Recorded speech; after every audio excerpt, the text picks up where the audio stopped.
Hey everyone, this is CA Anjali Bhakkar and this video is for CA Inter January 27 students. हम लोग आपका GST का पूरा syllabus cover कर रहे हैं जिसमें आज हम लोग सेकंड नंबर का चैप्टर आपका जो है सप्लाई अंडर जीएसटी देखेंगे। देखो, आपको अगर सप्लाई समझ गया तो आपको जीएसटी समझ जाएगा, ये गारंटीड है। ठीक है, it is very important chapter from your exam perspective also.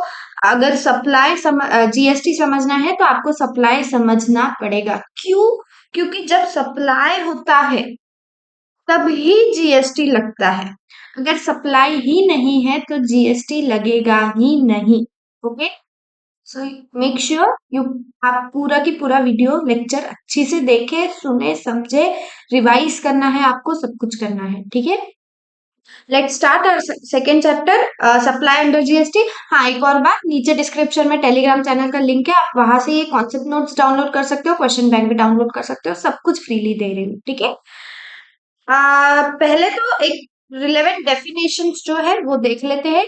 Definition समझना क्यों जरूरी है? क्योंकि हर चैप्टर में कहीं ना कहीं इन डेफिनेशंस का काम पड़ता है। किस वर्ड का क्या मतलब है आपको पता रहना चाहिए। ठीक है, गुड्स का क्या मतलब है? Goods means every kind of movable property other than money and securities.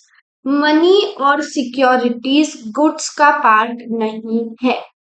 ठीक है, but includes actionable claim, growing crops, grass and things attach to और forming part of land which are agreed to be severed before supply और under a contract of supply. क्या बोल रहे हैं? कोई भी आपकी जो भी मूवेबल प्रॉपर्टी है, every kind of movable property other than money and securities. Money और सिक्योरिटीज ना गुड्स है और ना ही सर्विस है। ठीक है, मनी और सिक्योरिटीज, सिक्योरिटीज और शेयर्स जो आपके होते हैं वो, ठीक है, these are not part of goods. तो अगर एग्जाम में आपको है कि सप्लाई जो हो रहा है, ट्रांसफर जो हो रहा है वो सिक्योरिटीज का हो रहा है, तो क्या आप वहां पे जीएसटी लगाओगे? क्या आप उसको गुड्स समझ लोगे? नहीं। Money and securities are not goods. ठीक है, but includes actionable claims, growing crops, grass and things attach to और फॉर्मिंग पार्ट ऑफ लैंड। मतलब इसका क्या मतलब हो गया? आपकी इमूवेबल प्रॉपर्टीज वो भी गुड्स का पार्ट बनेगी, जो भी थिंग्स जो है अटैच टू और फॉर्मिंग पार्ट ऑफ लैंड है। ठीक है, ये हो गया goods. Next services. Services means anything other than goods. कोई भी चीज जो गुड्स नहीं है वो सर्विस है, और मनी और सिक्योरिटीज को सर्विस में से भी हटा दिया। Anything other than goods, money and securities is service. ठीक है, but includes activities relating to use of money or its conversion by cash or by other mode from one form currency or denomination to another form currency or denomination for which a separate consideration is charged. It is clarified that expression service includes facilitating or arranging transactions in securities. Very important. कोई भी चीज जो goods नहीं है वो service है। ठीक है, और मनी और सिक्योरिटीज के अलावा भी हर चीज सर्विस है। ठीक है, लेकिन लेकिन मनी और सिक्योरिटीज आपका सर्विस नहीं है, मान लिया। लेकिन अगर आप कोई एक्टिविटी कर रहे हो मनी कन्वर्जन की, करेंसी कन्वर्जन की, कोई भी डिनोमिनेशन में हो सकता है, कोई भी करेंसी में, कोई भी फॉर्म में, अगर वो चीज आप एक्टिविटी कर रहे हो, then that is your service. Money भले ही सर्विस नहीं है, लेकिन उससे रिलेटेड एक्टिविटी अगर आप कुछ कर रहे हो, फॉर एग्जाम्पल आप करेंसी कन्वर्जन दे रहे हो, एक्टिविटी कर रहे हो, then that is supply of your service. Understood? Second, securities service नहीं है, लेकिन लेकिन service include facilitating or arranging transaction in securities. अगर मैं किसी को कुछ ट्रांजेक्शन्स अरेंज करके दे रही हूँ शेयर्स के, सिक्योरिटीज के, ठीक है, फैसिलिटेट करके दे रही हूँ, then that activity is service. मतलब इन शॉर्ट, मनी और सिक्योरिटी सर्विस नहीं है, लेकिन उससे रिलेटेड जो एक्टिविटी आप कर रहे हो दैट इज सर्विस। बहुत इंपॉर्टेंट है, आपको पता रहना चाहिए। ठीक है, इसलिए इतना थोड़ा सा स्लो जा रही हूँ, आई नो, लेकिन इट इज वेरी इंपॉर्टेंट। ठीक है, नेक्स्ट फैमिली। फैमिली का क्या मतलब है? Spouse and children of person. ठीक है, सपोज मेरे पापा है तो मेरी मम्मी एंड मैं, हम लोग एक फैमिली बन गए। The parents, grandparents, brother sister of person if they are wholly और mainly dependent on said person. क्या है? अगर डिपेंडेंट नहीं है, अगर किसी पर्सन के parents, grandparents, brother sister अगर डिपेंडेंट नहीं है तो वो फैमिली का पार्ट नहीं बनते।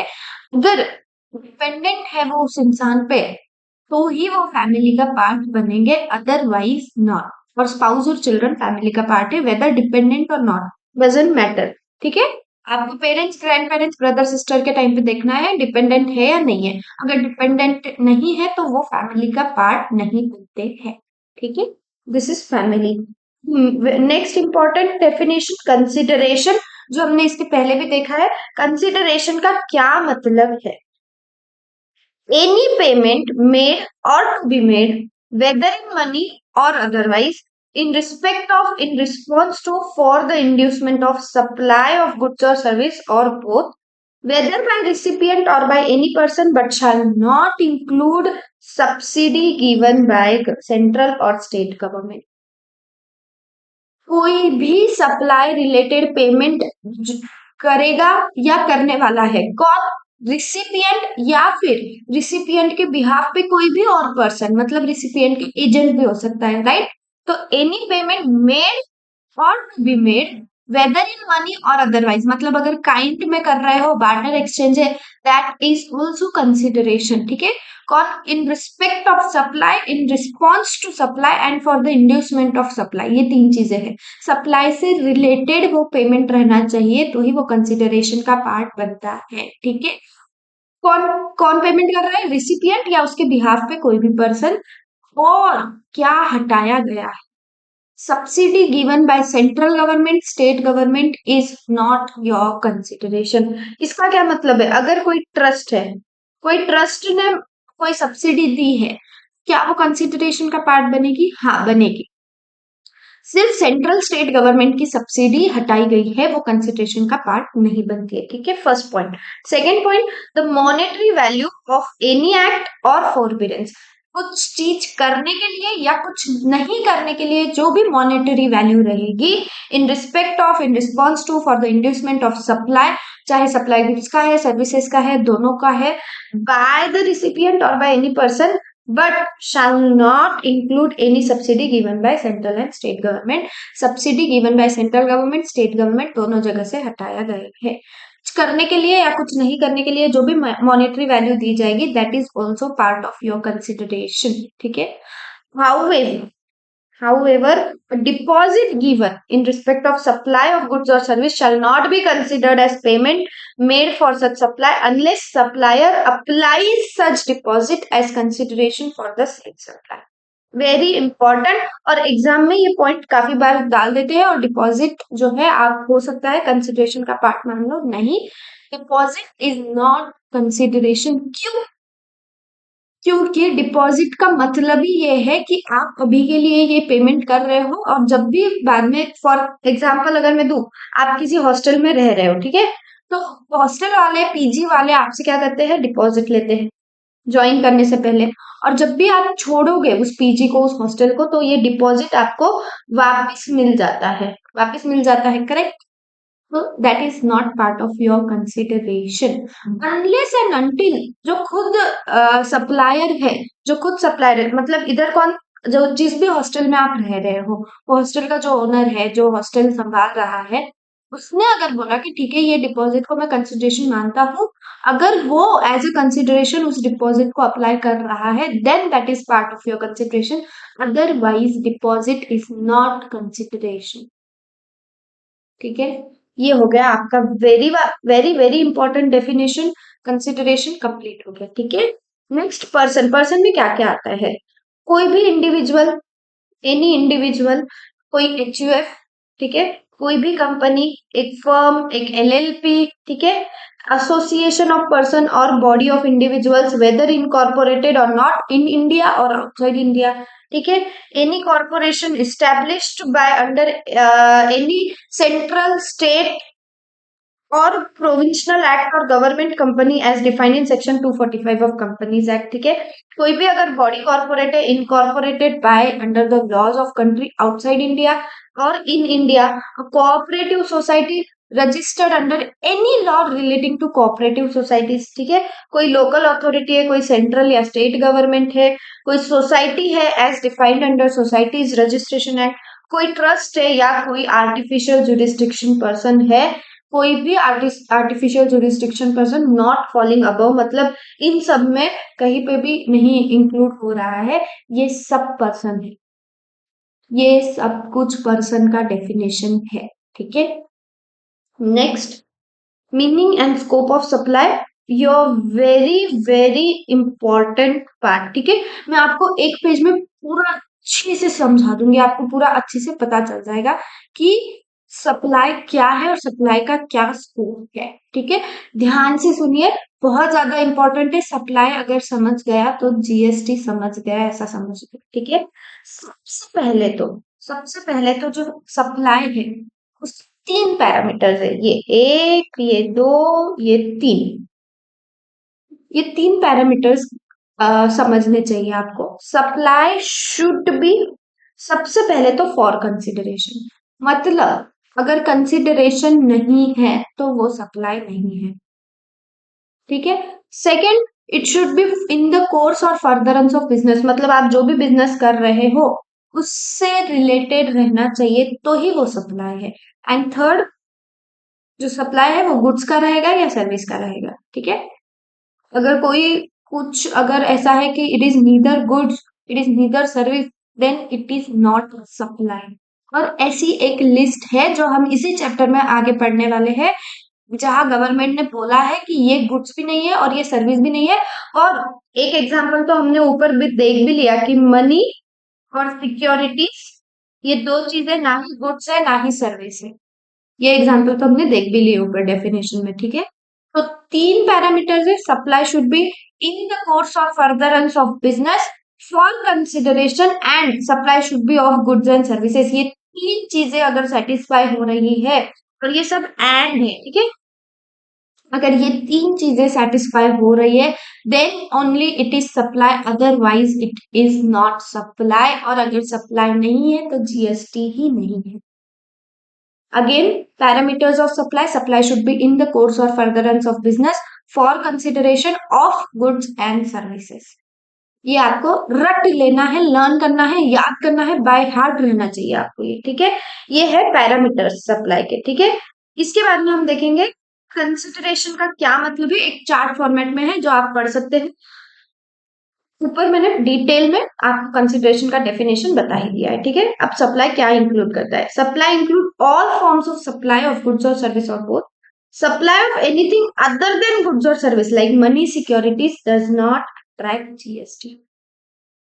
सारे forms of supply of goods और सर्विस, क्या क्या फॉर्म हो सकते हैं, sale, sale, transfer, barter, exchange, lease हो सकता है, रेंटल हो सकता है, डिस्पोजल हो सकता है, लाइसेंस हो सकता है, ये सब सप्लाई के फॉर्म्स है। Sale, transfer, barter, exchange, lease, rental, disposal, licence. Sale, transfer, barter, exchange, lease, rental, disposal, licence, ये सब कुछ सप्लाई के फॉर्म से, अगर इसमें से कुछ भी हो रहा है तो आप उसको सप्लाई गिनोगे। ठीक है, ये सारे की सारे सप्लाई के फॉर्म्स है, इनमें से कुछ भी हो रहा है, चाहे गुड्स का है चाहे सर्विसेज का है, except except except money and securities, क्योंकि मनी और securities does not attract GST. ठीक है, ये सब कुछ सप्लाई में इंक्लूड होता है। नेक्स्ट, हमने क्या देखा, एक तो फॉर कंसिडरेशन रहना चाहिए, कंसिडरेशन का डेफिनेशन हमने देख लिया। नेक्स्ट हमने देखा कि ऑफ गुड्स एंड सर्विस रहना चाहिए। तो गुड्स और सर्विस में क्या क्या आता है क्या नहीं आता है, सब कुछ गुड्स और सर्विसेज में आता है except except money and securities. ठीक है, नेक्स्ट हमने क्या देखा कि it should be in the course और फर्दरेंस ऑफ बिजनेस। तो बिजनेस का क्या मतलब है वो भी तो पता रहना चाहिए। Definition of business has been summarised in below diagram, business का क्या डेफिनेशन है वो भी तो पता रहना चाहिए। तीन पैरामीटर्स है, तीनों पैरामीटर्स डिटेल में, कंसिडरेशन की डेफिनेशन देख ली, बिजनेस की अभी देख रहे हैं, गुड्स और सर्विस क्या है वो पूरा पूरा आपको पता चल गया है कि money securities are neither goods nor services. ठीक है, बिजनेस का क्या मतलब है, business includes any trade or commerce, manufacture, profession, etc., even if there is no pecuniary benefit. चाहे कोई pecuniary benefit हो रहा है या नहीं हो रहा है, that doesn't matter. Any trade, any commerce, any manufacture, any profession, etc. is business. ठीक है? Any activity incidental or ancillary to it, any activity of same nature, even if no volume or continuity. मतलब क्या?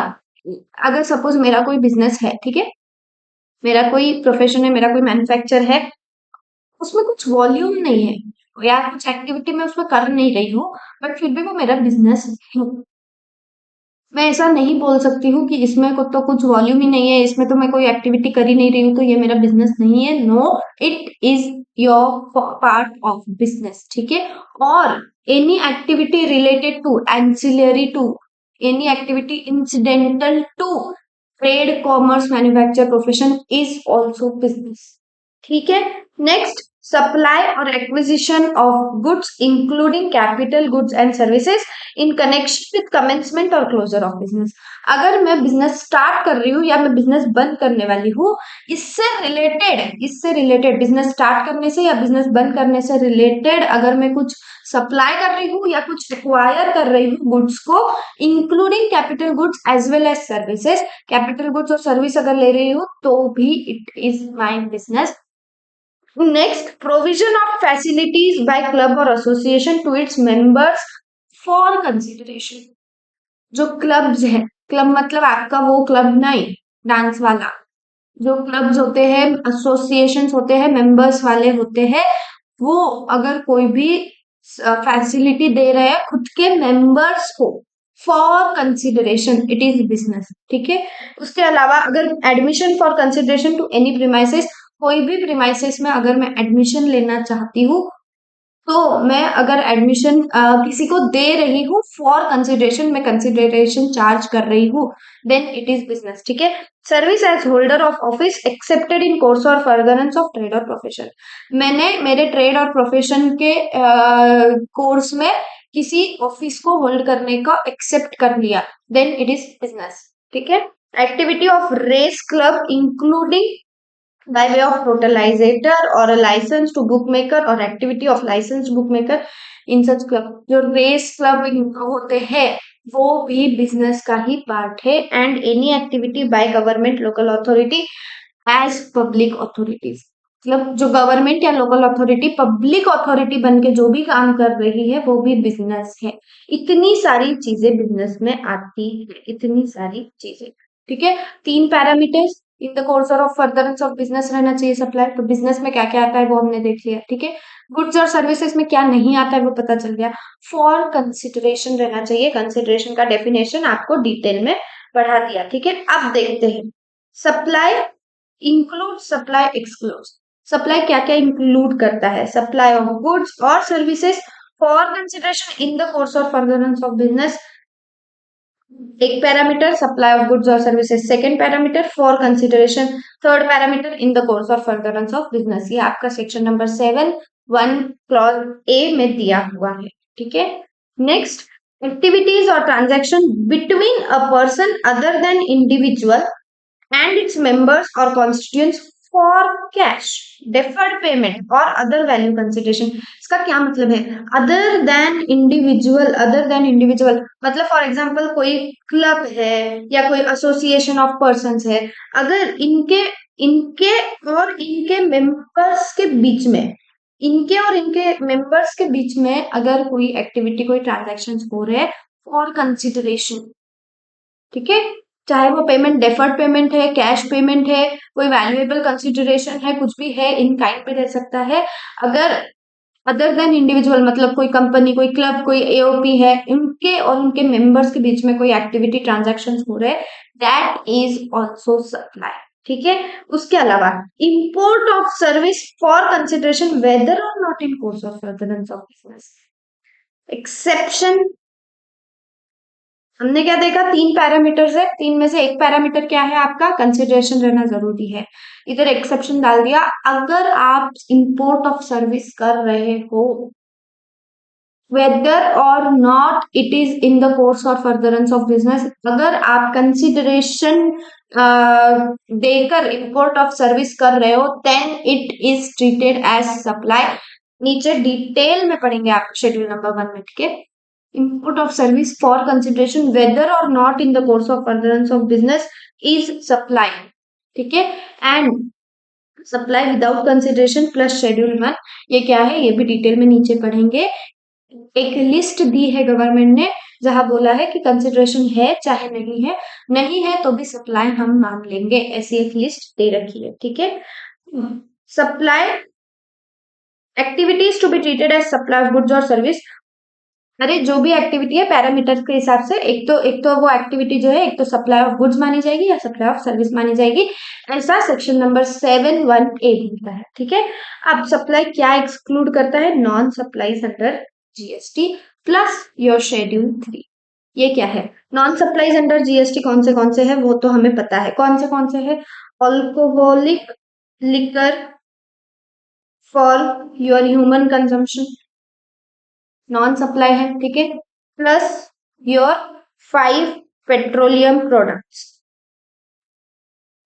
ये हमें पता है कि ये नॉन जीएसटी सप्लाईज है, तो इन पे तो जीएसटी नहीं लगता है, तो supply excludes non supplies under GST plus schedule 3। Schedule 3 क्या है, शेड्यूल 3 में एक लिस्ट है जो गवर्नमेंट ने दी है, जो हम नीचे पढ़ेंगे, उसमें दिया गया है कि ये जो लिस्ट है this will be treated as not supply, it will be treated as neither supply of goods nor supply of service, मतलब सप्लाई ही नहीं है, ठीक है। उसके अलावा, ठीक है, सप्लाई शुड बी गुड्स और सर्विस और both, supply include specified form of supply, should be for consideration and should be in the course of furtherance of business. Forms of supply consideration in the course of furtherance of business, वही चीज फिर से repeat है कि जो parameters है वो दिए गए हैं कि it should be for consideration in the course of furtherance of business and forms of supply है, ठीक है। फॉर्म्स ऑफ सप्लाई क्या है, ये आपका sale, transfer, barter, exchange, lease, rental, disposal, licence, understood, ठीक है। ये आपका एक पेज में पूरा सप्लाई हो गया। मैं फिर से फटाफट बता देती हूँ, पैरामीटर्स ऑफ सप्लाई है, supply should be for consideration in the course और furtherance of business of goods and services. Goods and services में क्या नहीं आता है, share, securities, money is not goods not services, ठीक है। उसके अलावा बिजनेस का क्या डेफिनेशन है, लंबा चौड़ा वो देख लिया। कंसिडरेशन में क्या क्या नहीं आता है वो याद रखना है, सेंट्रल गवर्नमेंट, स्टेट गवर्नमेंट की सब्सिडी और deposit, this is not consideration. Deposit को कंसिडरेशन कब मानोगे, जब सप्लायर खुद उसको एज अ कंसिडरेशन अप्लाई करेगा तभी, अदरवाइज नॉट, ठीक है। 3 पैरामीटर समझ लिए। उसके अलावा का कुछ भी sale, transfer, barter, exchange, lease, rental, disposal, licence, ये सब कुछ सप्लाई के फॉर्म्स है। एंड कुछ कुछ एक्सेप्शन है, शेड्यूल नंबर 1, 2, 3 में वो एक्सेप्शन दिए गए, एक एक चीज लिस्ट पूरी की पूरी डिटेल में हम पढ़ेंगे, अंडरस्टूड। ये एक छोटा सा डायग्राम है जो आप अगर देख लोगे तो आपको और ज्यादा क्लैरिटी मिल जाएगी, और सिर्फ देखने से आपको समझ में आ जाएगा, ठीक है। कि जो शेड्यूल नंबर 1, 2, 3 है वो स्टार्ट करने से पहले कुछ और इम्पोर्टेंट बातें हैं, ये कुछ केस स्टडीज है और ये एग्जाम में पूछी जा सकती है, इम्पोर्टेंट है, ध्यान से सुनिए, ध्यान से समझिए, ठीक है। See, let us examine existence of consideration in following 3 scenarios.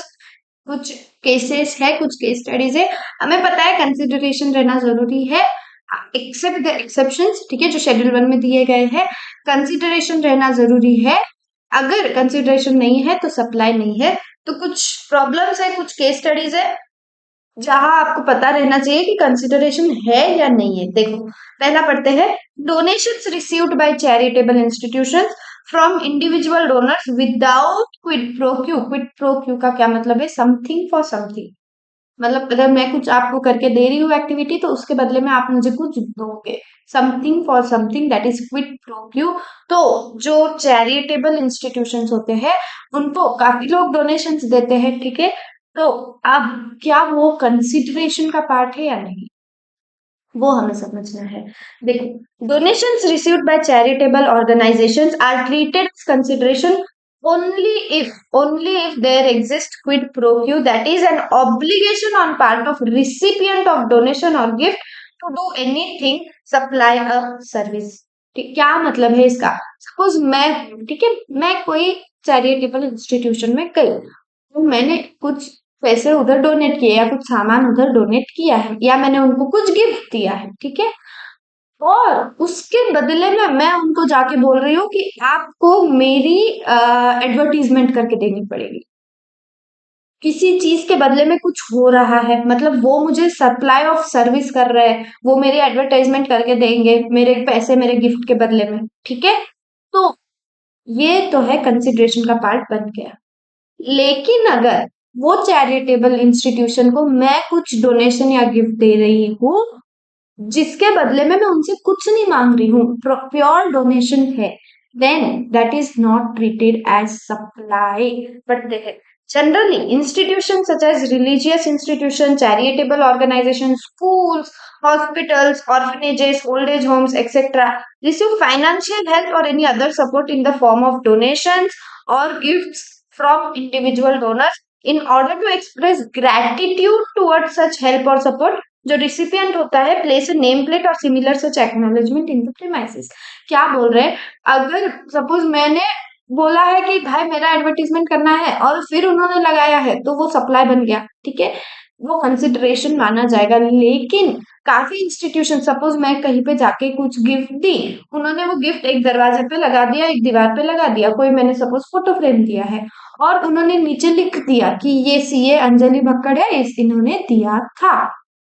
क्या मैंने उन्हें बोला था वैसा लिखने को? नहीं, उन्होंने एज अ ग्रेटिट्यूड, एक एक ऐसा अच्छा दिखाने के लिए एज अ ग्रेटिट्यूड उन्होंने खुद से वो लिखा है कि ये सीए अंजलि भक्कड़ है और इनके तरफ से ये हमें आया है। Then it is not supply, क्योंकि मैंने नहीं बोला, उन्होंने खुद के मर्जी से किया था। When the name of donor is displayed in recipient institution's premises in such a manner which can be said to be expression of gratitude and public recognition of donors act of philanthropy and it is not aimed at giving publicity to donor. मुझे कोई publicity मिल रही है क्या इससे? नहीं, उन्होंने खुद की मर्जी से एज अ ग्रेटिट्यूड किया है in such a manner that it would be advertising और promotion, it can be said that there is no supply of service for the payment in the form of donation, therefore no GST liability arises on such payment made, ठीक है। The GST is not leviable where all the following conditions should be met. ठीक है, देखो क्या है, gift or donation is made to a charitable organization, payment has character of gift or donation and purpose is philanthropic. Philanthropic का क्या मतलब है? It leads to no commercial gain and not advertisement. मुझे उससे कोई कमर्शियल गेन नहीं मिल रहा है, कोई पब्लिसिटी कोई एडवर्टीजमेंट मेरी नहीं हो रही है, सिर्फ एज अ ग्रेटिट्यूड उन्होंने मेरा नाम लिख दिया है ऑफ दैट टाइम जो मैंने उन्हें डोनेशन गिफ्ट दिया है। It will not be treated as consideration, hence it will not be treated as supply and no GST liability arises then. Understood, ठीक है। अगर कुछ ऐसा तरीका है जिससे मेरी पब्लिसिटी हो रही है, एडवर्टाइजमेंट हो रहा है, मतलब क्विड प्रो क्यू है, समथिंग फॉर समथिंग है, तो ही उसको आप कंसिडरेशन कंसिडर कर लोगे, फिर वो सप्लाई भी मान लिया जाएगा और फिर उस पर जीएसटी भी लगेगा, ठीक है। Next, artworks sent by artists to galleries for exhibition is not a supply as no consideration flows from gallery to artist. Suppose मैंने कोई स्केच किया है, ठीक है, मैंने कोई स्केच किया है एंड मैं कोई आर्ट गैलरी में गई और उनको बोला कि इधर एग्जीबिशन में इसको लगा दो, उन्होंने उनके आर्ट गैलरी में दीवार पे मेरा स्केच लगा दिया एग्जीबिशन में, क्या ये सप्लाई है? नहीं। देखो, artists give their work of art to galleries where it is exhibited for supply. Supply करने के लिए वो exhibited होता है, एग्जीबिशन में दिया जाता है, ठीक है। However, no consideration flows from gallery to artists where artworks are sent to galleries for exhibition and therefore same is not supply. मैंने उन्हें दे दिया मेरा स्केच, आपकी दीवार पे ये लगा दो, तो क्या उन्होंने मुझे उसके बदले कोई कंसिडरेशन दिया है? नहीं, तो फिर इट इज नॉट सप्लाई। उसको सप्लाई कब माना जाएगा? अगर कोई उस आर्ट गैलरी में आया, उसको मेरा स्केच पसंद आ गया, उसने वो खरीद लिया, फिर वो सप्लाई माना जाएगा क्योंकि कंसिडरेशन फ्लो हो गया है. It is only when a buyer selects a particular artwork displayed at the gallery and actual supply takes place as applicable GST would be payable at the time of such supply. Understood? Next case, no supply of service by insured to insurance company in lieu of no claim bonus offered by said insurance company to him. ये क्या है? देख पढ़ते हैं, ठीक है. As per practice prevailing in insurance sector, जो insurance companies होती है वो एक नो क्लेम बोनस डिडक्ट करती है from the gross insurance premium amount when no claim is made by the insured person during the previous insurance period. The customer or insured procures insurance policy to indemnify himself from loss or injury as per terms of policy, and it is not any contractual obligation not to claim insurance claim during period covered under policy in lieu of NCB, that is no claim bonus. क्या है ये? मैं हूँ, ठीक है, CA Anjali भक्कड़, ठीक है. मैंने इंश्योरेंस लिया हुआ है किसी इंश्योरेंस कंपनी से, ठीक है. ये जो इंश्योरेंस कंपनी होती है ये क्या कर, मेरा मेरा क्या काम है? मैंने इंश्योरेंस लिया हुआ है, सॉरी, मैंने इंश्योरेंस लिया हुआ है, ठीक है. मेरा क्या काम है? मुझे इसको प्रीमियम पे करना पड़ेगा कंपनी को, ठीक है, क्योंकि मैंने इंश्योरेंस लिया हुआ है. कंपनी क्या करती है? कंपनी इस प्रीमियम में से एक नो क्लेम बोनस जो है डिडक्ट करती है. क्यों डिडक्ट करती है? मैं इंश्योरेंस क्यों ले रही हूँ? कुछ लॉस हुआ, कुछ इंजरी हुई, कुछ हुआ तो मुझे चाहिए इंश्योरेंस, ठीक है, इसलिए ले रही हूँ. अगर कुछ हुआ ही नहीं कोई स्पेसिफिक पीरियड में तो मैं इंश्योरेंस क्लेम क्यों करूं? तो उस टाइम पे नो क्लेम बोनस एक है जो डिडक्ट किया जाता है बाय कंपनी फ्रॉम इंश्योर्ड जो होता है. मैं इंश्योर्ड हूँ सी अंजलि भक्कड़ क्योंकि मैंने इंश्योरेंस लिया है. तो जिसका इंश्योर्ड है जो प्रीमियम दे रहा है उस प्रीमियम के अमाउंट में से ये जो नो क्लेम बोनस है ये डिडक्ट किया जाता है बाय इंश्योरेंस कंपनी, ठीक है. It is therefore clarified that there is no supply provided by insured to insurance company.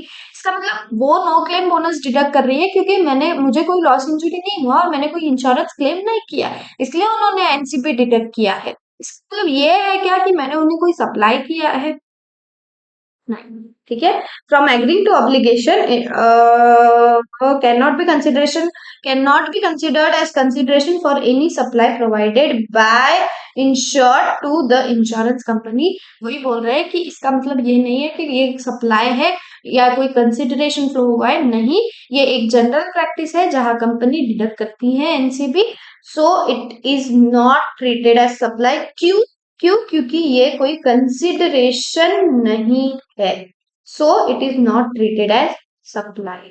Understood, ठीक है, इंपॉर्टेंट था. अब इससे भी ज्यादा इंपॉर्टेंट पार्ट्स हम पढ़ेंगे. आपके जो शेड्यूल 1, 2, 3 मैं कब से बोल रही हूँ वो स्टार्ट हो गए हैं, ठीक है.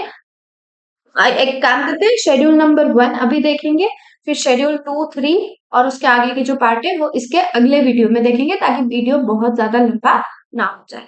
अभी देखते हैं शेड्यूल नंबर 1 क्या है. Activities to be treated as supply even if it is made without consideration. 3 parameters है. कौन से 3 पैरामीटर्स है? एक तो जो सप्लाई है वो गुड्स का या सर्विसेज का रहना चाहिए. सेकंड, कंसिडरेशन रहना चाहिए. And third, it should be in the course or furtherance of your business. ठीक है, ये 3 चीजें अगर है तो सप्लाई है, otherwise it is not a supply. लेकिन शेड्यूल नंबर 1 में गवर्नमेंट ने एक लिस्ट दे रखी है जहां कुछ एक्टिविटीज, कुछ ट्रांजैक्शंस ऐसे हैं कंसिडरेशन अगर नहीं भी रहा तो भी उसे सप्लाई मान लिया जाएगा एंड उस पे जीएसटी लगेगा, ठीक है. कौन सा एक्टिविटीज? पैराग्राफ नंबर 4 पैराग्राफ है शेड्यूल नंबर 1 में. पैराग्राफ नंबर 1, 2, 3 एंड 4, ठीक है. एक एक अच्छी से पढ़ते हैं. शेड्यूल 1 के पैराग्राफ नंबर 1 में दिया गया है कि अगर परमानेंट ट्रांसफर और disposal of business assets where input tax credit has been availed on such assets. Therefore, to qualify as supply under this paragraph, following conditions need to be satisfied. There must be a disposal or transfer of business assets. Transfer or disposal must be permanent and ITC have been availed. In the view of last condition stipulated, permanent transfer or disposal of following business assets without consideration will not be covered under this paragraph. कौन से जहां ITC block है या नहीं लिया है, या फिर बिजनेस एसेट्स दो eligible for ITC, ITC has not been availed by registered person. पूरा पढ़ाती हूँ, अच्छे से समझाती हूँ। अगर मेरा कोई बिजनेस है, ठीक है, मुझे ये बिजनेस को क्लोज करना है, बंद करना है, तो मैं क्या करूंगी, इस बिजनेस में जितने भी एसेट्स है उन सबको ट्रांसफर कर दूंगी। ठीक है, अब मैं इन बिजनेस को ट्रांसफर एसेट्स को ट्रांसफर कर रही हूँ।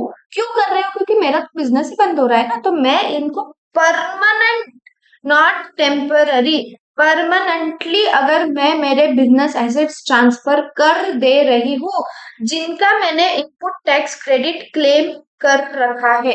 अगर मैंने क्लेम नहीं किया है तो फिर it will B not covered under paragraph number 1। लेकिन अगर मैंने आईटीसी अवेल कर रखा है और मैं परमानेंट ट्रांसफर कर रही हूँ, डिस्पोजल या ट्रांसफर कर रही हूँ किसका, मेरे बिजनेस एसेट्स का, 3 कंडीशंस है। परमानेंट ट्रांसफर किसका, बिजनेस एसेट्स का। अगर मैंने आईटीसी ले रखा है ऑलरेडी उनका, देन अगर कंसिडरेशन नहीं है फिर भी उसे सप्लाई मान लिया जाएगा एंड वहां पे जीएसटी लगेगा। अंडरस्टूड? अगर कोई बिजनेस एसेट ऐसा है जिसपे आईटीसी ब्लॉक ही किया गया है, उस पे आईटीसी नहीं मिलता है अंडर जीएसटी लॉ, या फिर कोई बिजनेस एसेट ऐसा है जिसपे आईटीसी मिलता है लेकिन मैंने ही नहीं लिया है, तो फिर उस केस में इस पे जीएसटी नहीं लगेगा, इसको सप्लाई नहीं बोला जाएगा। आईटीसी क्लेम करना मैंडेटरी है, तभी उसे सप्लाई माना जाएगा और उस पे जीएसटी लगेगा। अगर मैंने आईटीसी क्लेम नहीं किया है या आईटीसी ब्लॉक्ड है जीएसटी लॉ में ही, देन उसको विदाउट कंसिडरेशन आप सप्लाई नहीं मानोगे, उस पे जीएसटी नहीं लगेगा। अंडरस्टूड? इंपॉर्टेंट है, ठीक है। पैराग्राफ नंबर 2 क्या बोलता है, सप्लाई ऑफ गुड्स और सर्विस और बोथ बिटवीन रिलेटेड पर्सन और between distinct person when made in the course or furtherance of business। Related person और डिस्टिंक्ट पर्सन की डेफिनेशन नीचे है, पढ़ेंगे, ठीक है। अगर मैं सप्लाई कर रही हूँ गुड्स का या सर्विसेज का या दोनों का किसी रिलेटेड पर्सन के साथ, मैं सप्लाई कर रही हूँ, चाहे गुड्स का हो चाहे सप्लाई ऑफ सर्विस हो, किसी रिलेटेड पर्सन या डिस्टिंक्ट पर्सन के साथ, कब इन द कोर्स और furtherance of business, in the course और furtherance of business, then whether it is for consideration और not, it will be treated as supply, उस पर जीएसटी लगेगा as per schedule number 1 paragraph number 2 of GST law. Understood? फिर से बता रही हूँ, अगर किसी रिलेटेड या डिस्टिंक्ट पर्सन के बीच में सप्लाई हो रहा है, ट्रांजैक्शन हो रहा है इन द कोर्स और फर्दरेंस ऑफ बिजनेस, तो उसे सप्लाई मान लिया जाएगा, कंसिडरेशन नहीं है तो भी, ठीक है। Provided that gift not exceeding 50,000 rupees in value in a financial year by employer to employee shall not be treated as supply of goods or service or both। ये क्या है? देखो, एम्प्लॉय और एम्प्लॉयर जो होता है ये रिलेटेड पर्सन होता है, ठीक है। अगर कोई एम्प्लॉयर उसके एम्प्लॉय को गिफ्ट दे रहा है, कुछ गिफ्ट जिसकी मॉनेटरी वैल्यू टू 50,000 रुपीज है इन अ फाइनेंशियल ईयर, तो फिर उसे आप सप्लाई नहीं मानोगे, उस पर जीएसटी नहीं लगेगा। लेकिन गिफ्ट 50,000 रुपए से ज्यादा का जा रहा है तो उसको सप्लाई मान लिया जाएगा, उस पर जीएसटी लगेगा, ठीक है। Also any type of perquisites provided by employer to employ in terms of contractual agreement entered into between employer employee will not be subject to GST। क्या बोल रहे हैं, वेरी इंपॉर्टेंट। कोई पर्क्स, ठीक है, अगर कोई परक्विजिट्स दिए जा रहे हैं, कौन देगा, एम्प्लॉयर देगा एम्प्लॉय को, ठीक है। अगर इनके कॉन्ट्रैक्चुअल एग्रीमेंट में लिखा हुआ है कि ये परक्विजिट्स दिए जाएंगे।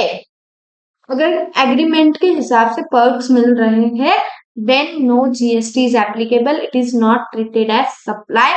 लेकिन अगर एग्रीमेंट में ऐसा कुछ नहीं लिखा है फिर भी एम्प्लॉयर एम्प्लॉय को दे रहा है कोई परक्विजिट्स, फॉर एग्जाम्पल कुछ घर दे दिया, कोई फ्लैट दे दिया रहने के लिए, कोई एग्रीमेंट में लिखा नहीं था, then it will be treated as supply as per paragraph number 2 schedule number 1 of GST law, और उस पे जीएसटी लगेगा।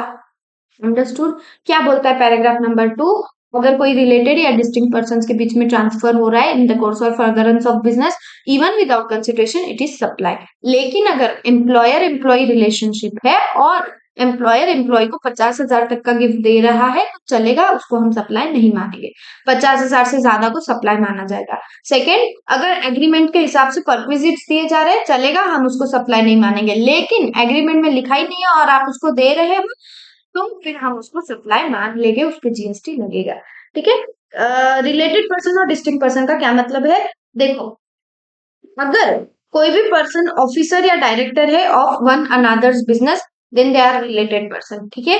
सच person are legally recognised partners, अगर एक दूसरे के पार्टनर्स कोई है then they are related person. Third, employ and employer are related person. ठीक है। कोई थर्ड पर्सन है, कंट्रोल कर रहा है, ओन कर रहा है, होल्ड कर रहा है, चाहे डायरेक्टली चाहे इनडायरेक्टली।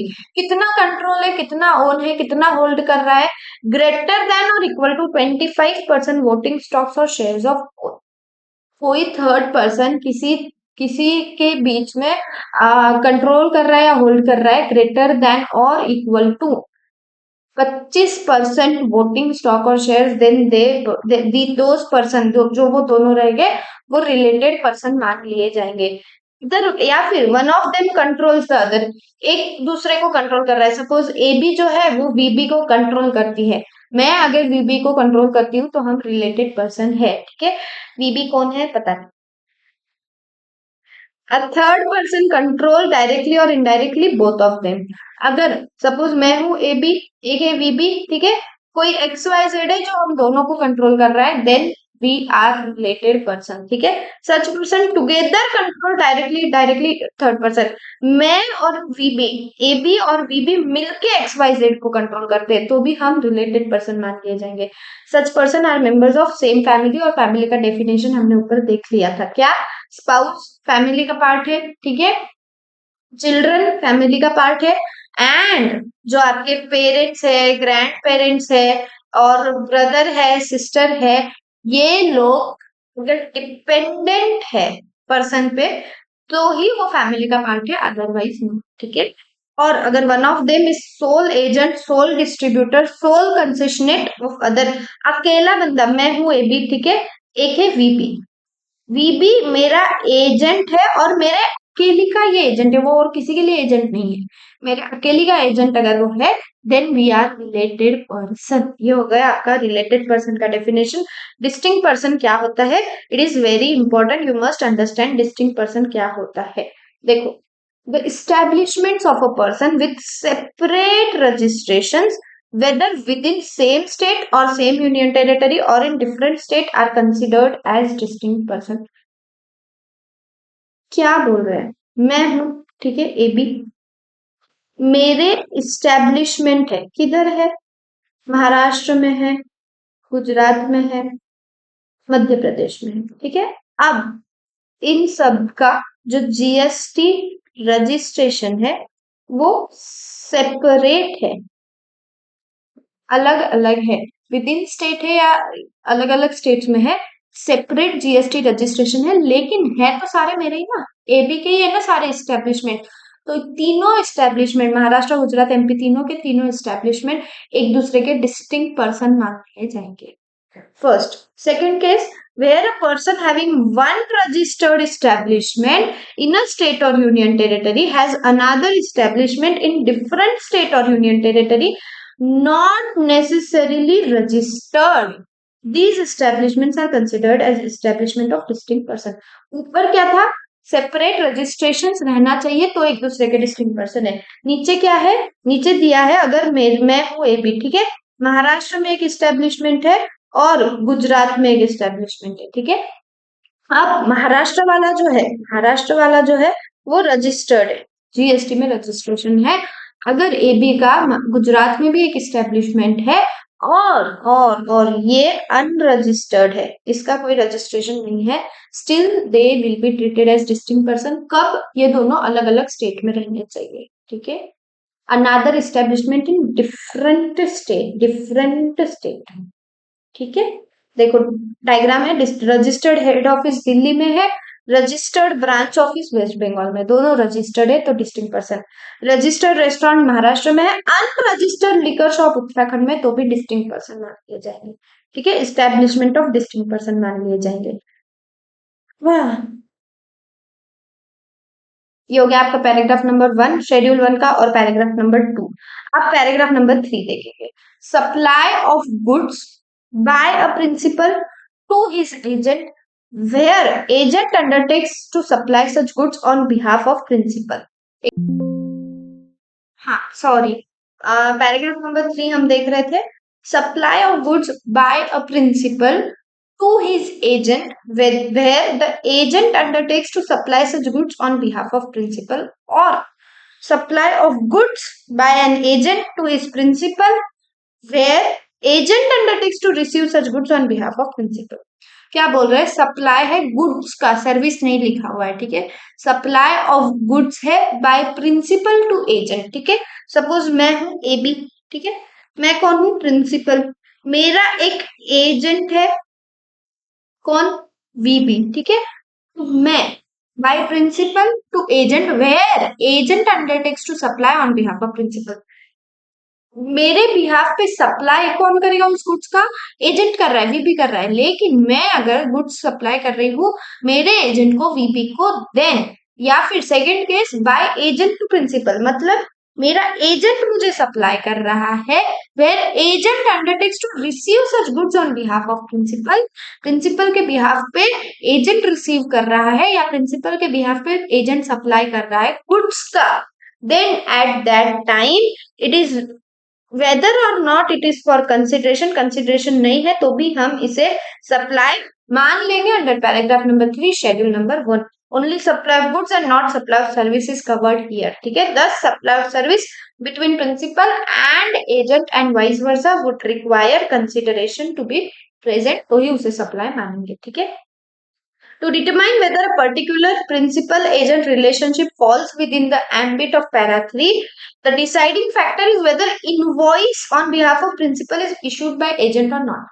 अगर इनवॉइस एजेंट के नाम पे इशू हो रहा है या नहीं हो रहा है, वो डिसाइडिंग फैक्टर है जिससे आप पता करोगे कि शेड्यूल नंबर 1 में इंक्लूड ये जो है सप्लाई आता है या नहीं आता है।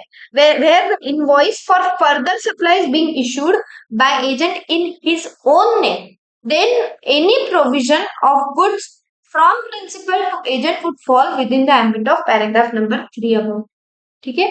अगर एजेंट खुद के नाम पे इनवॉइस दे रहा है तो वो पैराग्राफ नंबर 3 का पार्ट बनेगा, लेकिन अगर इनवॉइस एजेंट इशू कर रहा है लेकिन प्रिंसिपल के नाम पे इशू कर रहा है, then it will not be treated as supply, paragraph number 3 schedule 1 में वो इंक्लूड नहीं होगा। Similarly where goods being purchased by agent on behalf of principal are in the name of agent, then said goods to principal would be covered by paragraph 3 above।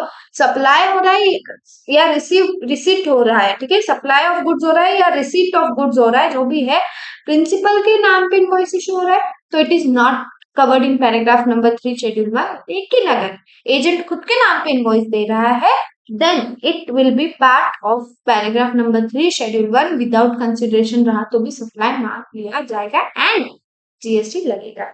Understood. अब paragraph number 4 जो कि बहुत ज्यादा important है, it is very important और बहुत ज्यादा confusing है, लोगों को पता ही नहीं चलता है, स्टूडेंट्स बहुत ज्यादा कंफ्यूज होते हैं और एग्जाम में ये क्वेश्चन आता है, ठीक है। क्या बोलता है paragraph number 4? Import of service अगर आप कर रहे हो, देखो मैं डायग्राम में आपको पढ़ती हूँ। देखो अब इंपोर्ट ऑफ सर्विस दो केसेस है आपके पास में, एक तो आप विदाउट कंसिडरेशन कर लो या विद कंसिडरेशन कर लो। अगर विथ कंसिडरेशन है आपका इंपोर्ट, ठीक है, और it is in the course और फर्दरेंस ऑफ बिजनेस, चाहे नॉट इन द कोर्स और फर्दरेंस ऑफ बिजनेस हो, सप्लाई से मान लिया जाएगा अगर वो रिलेटेड पर्सन है या distinct person plus in the course और फर्दरेंस ऑफ बिजनेस से हो रहा है। क्या तीन पैरामीटर्स है, कंसिडरेशन, इन द कोर्स और फर्दरेंस ऑफ बिजनेस और गुड्स का या सर्विसेज का होना चाहिए। तो अगर आप इंपोर्ट ऑफ सर्विस कर रहे हो, पहली कंडीशन आपकी पहला पैरामीटर, ठीक है, सेकंड पैरामीटर क्या है आपका, कंसिडरेशन है, एंड थर्ड पैरामीटर क्या है, बिजनेस में रहना चाहिए।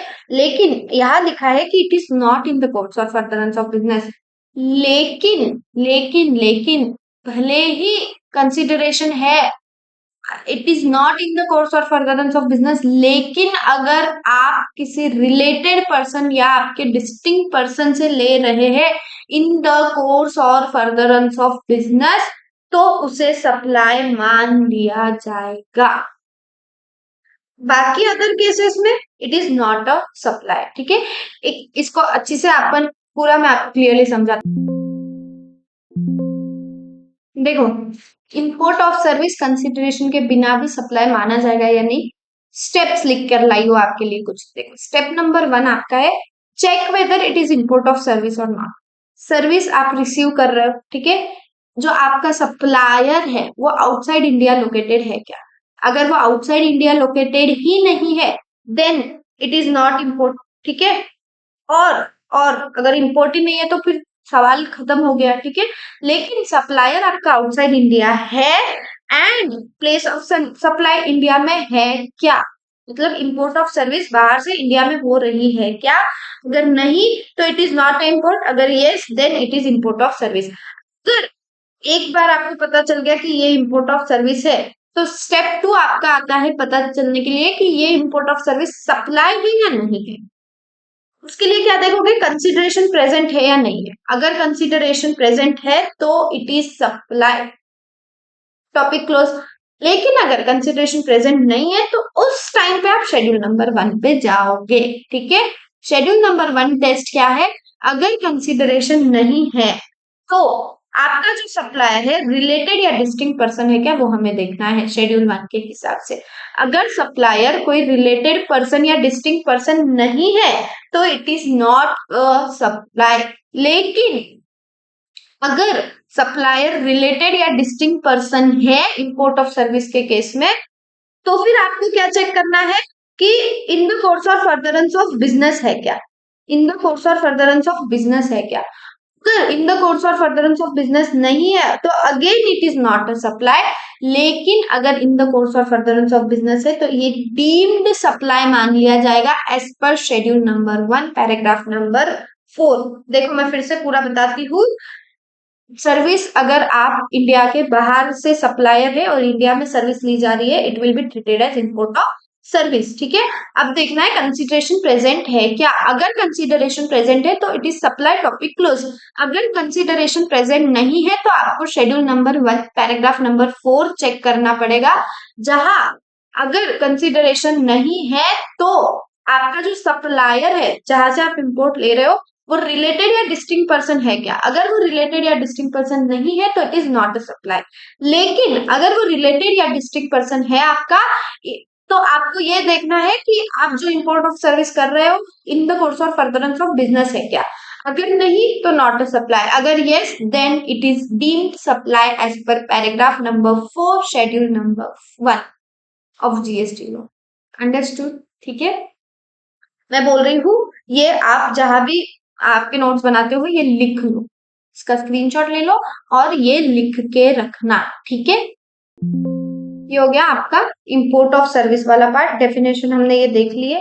नेक्स्ट इंपॉर्टेंट पार्ट हम देखेंगे, स्टॉक ट्रांसफर और branch transfer qualify as supply क्या है। It is common practice in business to transfer goods transfer among different units of same entity. अरे मैं अगर मेरा एचओ महाराष्ट्र में है और महाराष्ट्र या कोई और स्टेट में मेरे कोई ब्रांच है, तो ये कॉमन बिजनेस प्रैक्टिस है कि एक जगह से दूसरे जगह पे गुड्स ट्रांसफर होते हैं, ठीक है। Since the transfer is within same business, the transferor would not charge any amount to transferring. मैं अगर मेरी ब्रांच पे ही गुड्स भेज रही हूँ तो मैं क्या पैसे थोड़ी लूंगी ब्रांच से मेरे, ठीक है। Similarly it is also possible one branch supply services to another branch of same entity without consideration. हो सकता है मेरे और एक ब्रांच है तो एक ब्रांच दूसरे ब्रांच को दे रही है, पैसे नहीं लेंगे क्योंकि भाई एक ही है ना, एक ही इंसान का है सब कुछ, पैसे थोड़ी इधर उधर करेंगे। This transaction are termed as self supplies under GST. This transaction though undertaken without consideration will also qualify as supply provided transferer is between the transfer of goods is between different location with separate GST registration of same legal entity और establishment of distinct person। जो हमने ऊपर definition पढ़ी establishment of distinct person की और distinct person दोनों की definition पढ़ी, अगर इनके बीच में ट्रांसफर हो रहा है तो it will be treated as supply even if it is without consideration। Consideration नहीं है तो भी सप्लाई मान लेंगे अगर डिस्टिंक्ट पर्सन या इस्टेब्लिशमेंट ऑफ डिस्टिंक्ट पर्सन के बीच में वो ट्रांसफर हो रहा है। अंडरस्टूड, ठीक है। As we have already seen, as per section number 7, subsection 1, clause A, the goods or service which are supplied free of cost, that is without any consideration, shall not be treated as supply except activities mentioned in schedule 1. In the view of same, few sale promotion scheme has been examined under important case studies exam में पूछी जाती है, ठीक है। क्या है, हमें पता है कंसिडरेशन रहना जरूरी है तो ये सप्लाई है एक्सेप्ट शेड्यूल नंबर 1 जिसमें वो 4 पैराग्राफ दिए हैं। तो अगर वो चार पैराग्राफ में से कोई सप्लाई है then it will be treated as your deemed supply, ठीक है। कुछ दिया है, कुछ केसेस है। आप जो फ्री सैंपल्स और गिफ्ट्स होते हैं, samples which are supplied free of cost without any consideration do not qualify as supply under GST except when it is falls under ambit of schedule 1। तो शेड्यूल 1 का part बन रहा है तो ठीक है, लेकिन उसके अलावा आप कुछ भी अगर फ्री ऑफ कॉस्ट दे रहे हो it is not supply. Next, buy one get one free, ये इंपॉर्टेंट है। देखो पहले पहले it may appear at first glance that in case of offers buy one get one, हमें ऐसा लगता है कि हम एक चीज खरीद रहे हैं और दूसरी चीज हमको फ्री में मिल रही है, ऐसा हमें लगता है, लेकिन ऐसा नहीं होता है। दोनों प्रोडक्ट्स पे सेम प्राइस चार्ज की जाती है, ठीक है। In case two or more supplies where a single price is charged for entire supply, it can be treated as supplying two goods for one price only. Taxability will depend upon whether it is composite or mixed supply। देखो supply तो उसमें मान लिया जाएगा, taxability depend करेगी वो composite supply या mix supply. Ma'am composite mix supply क्या है, बहुत इंपॉर्टेंट पार्ट है जो हम इस चैप्टर में ही आगे पढ़ेंगे, ठीक है। लेकिन bye one get one free जो होता है उस पे एक चीज फ्री में नहीं मिलती, ऐसा मान जीएसटी लॉ ऐसा मानता है कि दो चीजों पे, दो या दो से ज्यादा जो भी चीजें हैं सब पे एक ही प्राइस चार्ज हो रही है तो इसका मतलब उसको सप्लाई मान लेंगे, उस पे जीएसटी लगेगा, ठीक है। अब नेक्स्ट है एक्टिविटीज और transactions between a person other than an individual and it's members for consideration. मतलब कौन, एओपी हो सकते हैं, कोई क्लब्स हो सकते हैं, ठीक है। इनके और इनके मेंबर्स के बीच में फॉर कंसिडरेशन जो एक्टिविटीज और ट्रांजैक्शंस होते हैं it will be treated as supply, ये हमने ऊपर भी देखा, ठीक है। Understood. Further explanation clarifies that for the purpose of this class such association or club etc and its members or constituents shall be deemed to be two separate person and supply between them shall be deemed to be take place from one such person to another such person। क्या बोल रहे हैं, ये लोग deem कर लेंगे, deemed, ये लोग मान लेंगे कि ये जो दो है ये दो अलग पर्सन है। कौन, क्लब और उसके मेंबर, एसोसिएशन ऑफ पर्सन उसके मेंबर, ये अलग अलग लोग हैं और इनके बीच में सप्लाई हो रहा है, कंसिडरेशन है तो इसके इनके बीच में कोई एक्टिविटी हो रही है, कंसिडरेशन है तो उसे सप्लाई मान लिया जाएगा, ठीक है। Next, if payment is merely in the course of main contract and it is not main objective then no GST। इसका क्या मतलब है, देखो इधर से ही एक एग्जांपल आपको बताती हूँ।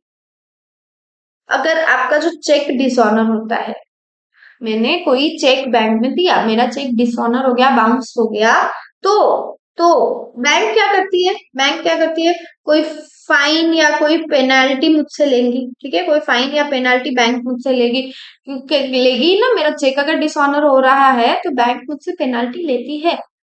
तो क्या ये कोई सप्लाई है?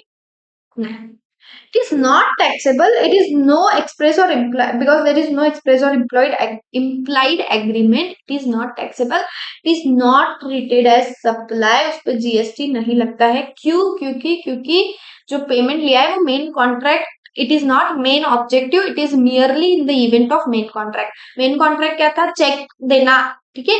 लेकिन क्योंकि वो डिसऑनर हुआ है, चेक बाउंस हुआ है, इसलिए बैंक मुझसे पेनल्टी ले रही है। कोई मेन ऑब्जेक्टिव पेनल्टी लेना था क्या? नहीं था। वो इवेंट हुआ इसलिए वो पेनल्टी ली गई है, इसलिए उसे सप्लाई नहीं माना जाएगा। ये कुछ एग्जांपल्स है। आपके जो लिक्विडेटेड डैमेजेस होते हैं नॉर्मली उस पे जीएसटी नहीं लगता, कुछ केसेस है जिसपे जीएसटी लगता है, ठीक है। Not very important from your exam perspective. Compensation जो लिया जाता है for cancellation of coal blocks, they are not taxable, उस पर जीएसटी नहीं लगता, उनको सप्लाई नहीं माना जाता है। नेक्स्ट, पेनल्टी अगर आप कोई ले रहे हो for violation of law, again not taxable, क्योंकि कोई एग्रीमेंट था क्या? नहीं, आपने कोई लॉ वायलेट किया है इसलिए पेनाल्टी ली गई है आपसे, ये कोई सप्लाई नहीं है, it is not taxable. Forfeiture of salary और bond payment is not taxable, ठीक है। अगर आप सैलरी या बॉन्ड पेमेंट को फॉरफिट कर रहे हो then it is not taxable, ठीक है। Compensation for not collecting toll charges is taxable, it is treated as supply. आपको ये पॉइंट याद रखना पड़ेगा। टोल चार्जेस नहीं कलेक्ट करने के लिए जो कॉम्पेंसेशन लिया जाता है उस पर जीएसटी लगता है, ठीक है। लेट पेमेंट सरचार्ज और फीस जो होते हैं वो भी टैक्सेबल होते हैं। Fixed capacity charges for power not taxable, cancellation charges taxable होते हैं। तीन चीजें क्या है याद रखने की? कैंसिलेशन चार्जेस, उसके बाद में जो आपका लेट फीस चार्ज है, उसके बाद में आप जो टोल चार्जेस कलेक्ट नहीं करते हो उसके लिए जो पेनाल्टी है, ये तीन चीजें आपकी टैक्सेबल है, उनको सप्लाई माना जाएगा, ठीक है। अब जो इंसेंटिव्स दी जाती है, मिटी जो होती है वो इंसेंटिव्स देती है बैंक्स को फॉर प्रमोटिंग रुपे एंड भीम, ठीक है।